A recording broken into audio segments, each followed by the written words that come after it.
বাস, এ তো বিরাট ব্যাপার। সংবর্ধনা দেওয়া হচ্ছে তোমাকে। যদি যেতে পারতাম। আচ্ছা লাজু, তুমি তোমাকে যেতে বলছো না? না, তুমি এসো না। কেউ যদি শুধোয় তুমি কে, তাহলে আবার সেই মিজিমিজি বর বউয়ের কথা আসবে। তার থেকে ভালো তুমি এসো না। লাজু, কি হয়েছে তোমার?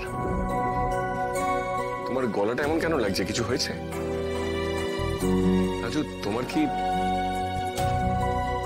সুদেবের সঙ্গে ঝগড়া হয়েছে? ও কি তোমাকে দুঃখ দিয়ে কিছু বলেছে?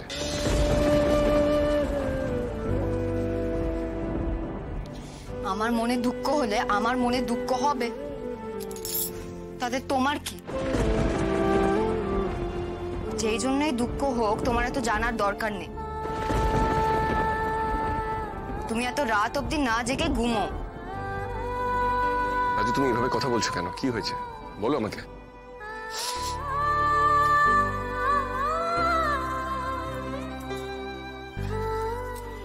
রাজু, হ্যালো।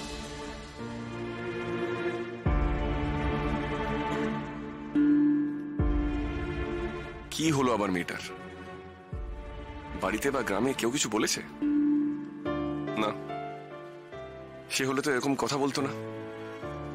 সুদেবের নাম শুনেই কেমন যেন রিয়াক্ট করে উঠলো মনে হলো। সুদেবের সঙ্গে ঝগড়া হয়েছে বলে মনে হচ্ছে। কেন? ওই ইডিয়েট সুদেবটা যে কতভাবে লাজুকে কষ্ট দেবে। আর লাজু তেমন। এই ইডিয়েট লোকটাকেই বর মেনে ভালোবাসার পণ করে বসে আছে। অদ্ভুত বোকামি একটা।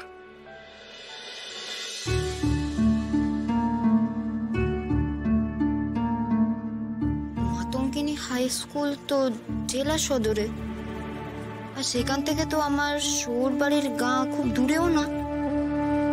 আমি কি একবার সেখানে যাব? কিন্তু ওদের বাড়ির ঠিকানা পাই কোথায়? না, ওকে আমি শুধু বলে, ও তো বয়াতে আমাকে ঠিকানা দেবে না। দাঁড়াও তো।